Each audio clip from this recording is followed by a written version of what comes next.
Well, this project is really ideal for beginners who want to have a really beautiful intermediate or advanced look to the final project. I'm going to go through it step by step. What you'll need first is a mold that you love. Now, you can have a heart mold, you can have jewellery mold, you can have any sorts of molds for this, but what you don't want is a mold that is really too deep, so no deeper than about that. But you also don't want one that's too shallow. See, that sort of mold would be ideal as well. I love this mold. I do love this mold. So avoiding a too shallow mold or too deep mold will firstly really help you get great results. And the other thing that you want to use is a good quality resin for this. Unfortunately, it's really quite cold in my resin studio today, so these resins actually feel quite cold to the touch. So before I go ahead and do anything else, I am going to warm these up in my resin warmer. Now, you might think, oh, I could get one of these, but wouldn't it be cheaper to get a baby's bottle warmer? Well, actually, no, it isn't. These are cheaper and they get a higher temperature as well. So I'm going to put this on for 45 minutes and I'm going to change the temperature. You can set this into Fahrenheit if you want. I use centigrade and I'm going to put that right up to 40 degrees and I'm going to let that warm up while I prep everything else. Well, this should have warmed my resin up to an ideal temperature now, and that way I'm going to get the best results out of it possible. What I do recommend though is that you wipe your bottles before you start pouring it. The last thing you want to do is drip any water from your bottles into your resin when you're mixing it up. The other thing I would strongly suggest is you just give it a bit of a swirl in there as well, and that'll just mix that up thoroughly. And those tips I would recommend for any type of water bath or heating that you do of your resin. What you don't really want to do when you're heating resin is put it on something that's a direct heat. Water baths are much better for you, and at least this way you can control the temperature and can control the timing. So before I mix, I'm going to put my mask on. I've already got my gloves on. And now I can mix up my resin. And like I said, oh, look how lovely that's pouring out. If your resin's really cold and too thick, what you're going to find is it's going to take longer to cure, but also it's going to mix in a lot more bubbles with it as well. Now I'm going to mix this up for 4 minutes using the large paddle. Pop that in there and turn that on to about 3/4 of the way round for speed. And that will be lovely and mixed and ready to do the next stage. Well, that's had its 4 minutes now. That should be nice and mixed up. All I'm going to do is lift up the top. It's very sturdy. And let my resin run off the paddle back into my pot. Take my paddle off. Give it a quick spray now with some big white spray. I find that that cleans it the best. And then I'm going to clean my paddle so it's ready to use next time. I never leave the resin on my paddle. I don't want it to dry out the silicone. I don't want it to be there next time I come to use it. And then once it's clean, I quickly go over it with a baby wipe. Get any bits off. And now it's ready to be used for next time. Now what I'm going to do is mix up my colours. And you're not going to need a great deal. But you only need some little small pots like this that I'm filling up about halfway full. With this technique, don't use alcohol inks or really thin resin pigments. Use the thicker resin pigments for this. Now, you don't need much. As you saw, I only put a tiny little drop in there, and that is enough. And give that a good mix through so it's evenly distributed all the way through. And the reason you don't want to use alcohol inks is not they're good, because they are, but they're not thick enough and they're not heavy enough in your mix to do what we want to do. You won't get the same results with them. I want to say a massive thank you to everyone that got me coffee last month as well, whose names are coming up now on my coffee board. It's your coffees that allow me to keep this channel going and to carry on making videos and buying stuff that I need to make these videos. So thank you very much. If you'd like to buy me a coffee, the link for that is in the description below. If your colours have settled, and I think that blue has settled a little bit, all I'm going to do is give it a quick mix through with a stick. Put a bit more in. Because sometimes the heavier colours do settle in the bottles. Now, if you want to, you don't have to do this part, but if you want to, you can add a little bit of mica into some of the colours, or all of the colours if you want. I'm going to add some white into the white. Don't add too much. You really don't need too much. So that's about plenty. And I'm going to add some to the red. Now, if you're having trouble getting a really nice deep red mica powder, this is often the way to get that colour. So there's the red. I think I may add a little bit of gold into the yellow. And once again, we'll give those a nice mix in to make sure that that mica powder is evenly distributed and there's no air pockets or lumps of it anywhere. And we'll put those to one side. And now what we can do is put the resin in our molds. Now, don't be tempted to fill this right up. You need to have a gap at the top where you're going to put the rest of your colours in. Now, I always do tend to overpour. That first one I have, there's no doubt about it. So I will take some out of that. I'm going to use this larger mould as well that I've got here to make some.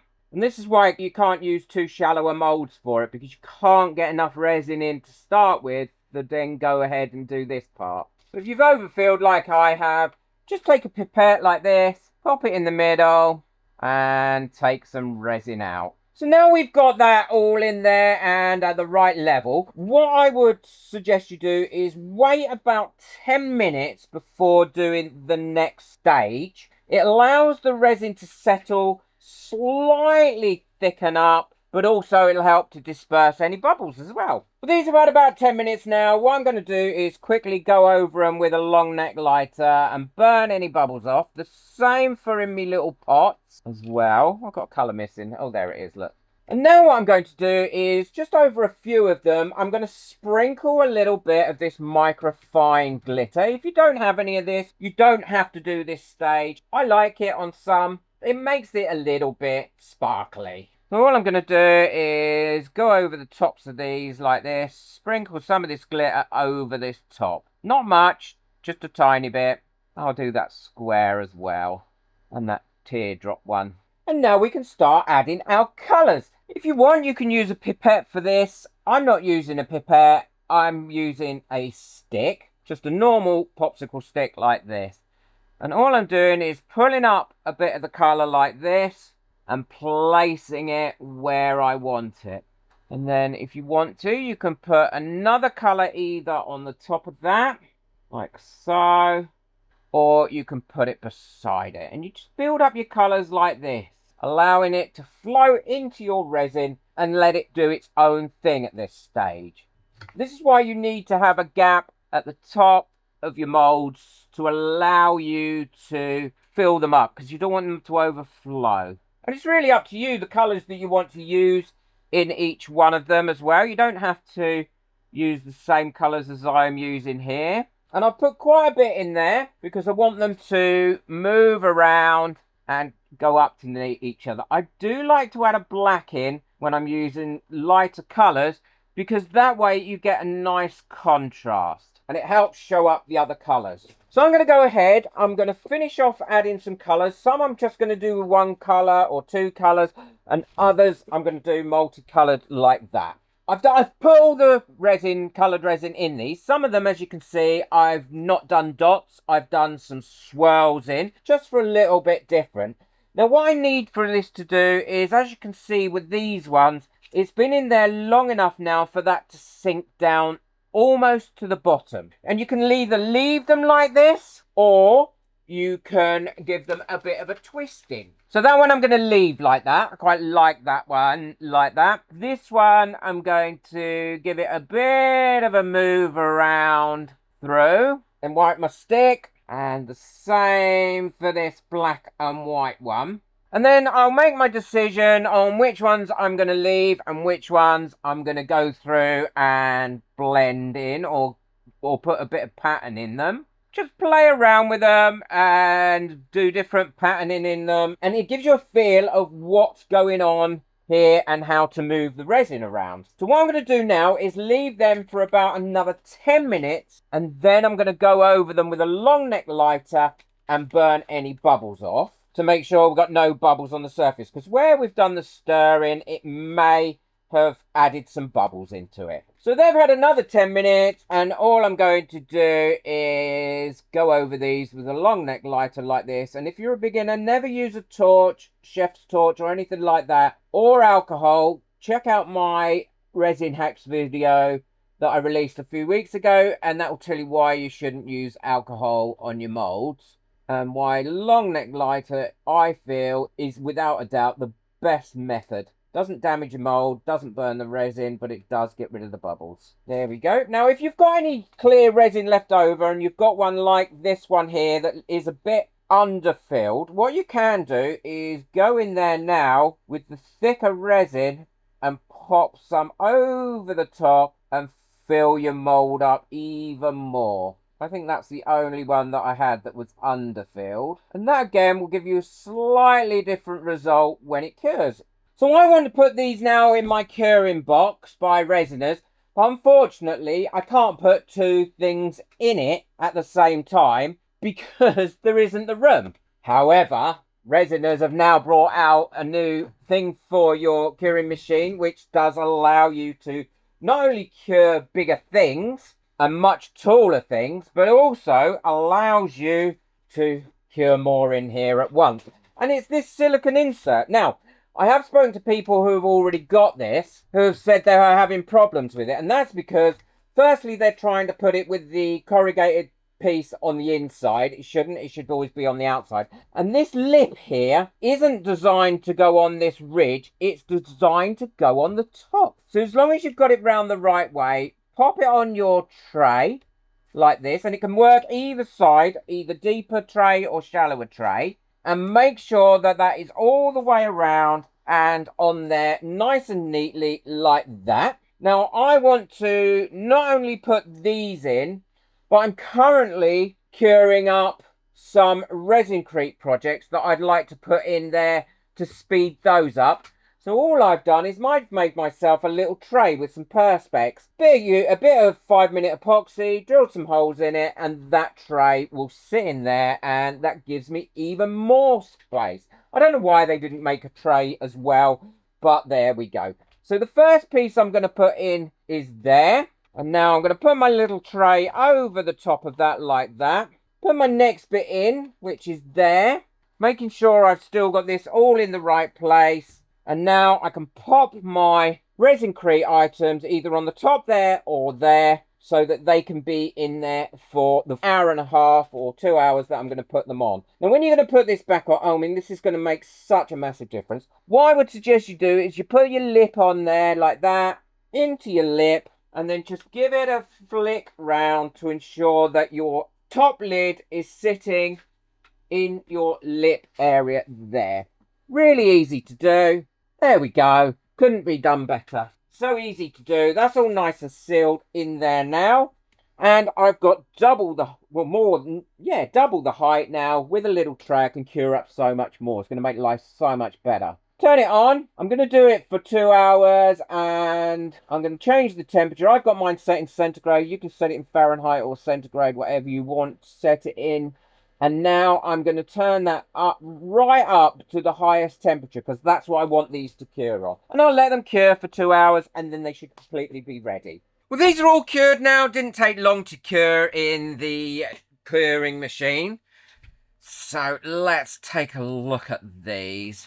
Oh, they've come out so pretty. I do love the red, white and blue one. These make great little pocket hugs to give to someone, or you can turn them into pendants as well if you drill a little hole through them. So pretty, look. I quite like that one. Even though no black came through, it's got a nice black background, and some of that glitter, by sprinkling it on the back, it picks it up as you putting it through and gives you a nice glitter. But they've come out really pretty. So easy to do. Such a simple way of getting to learn how to use your resin. And the same with these ones. Now with these flat ones, you can dome them if you wish. And they do look very pretty domed. I'll show you what they look like domed, and how to dome them, the easiest way to dome them.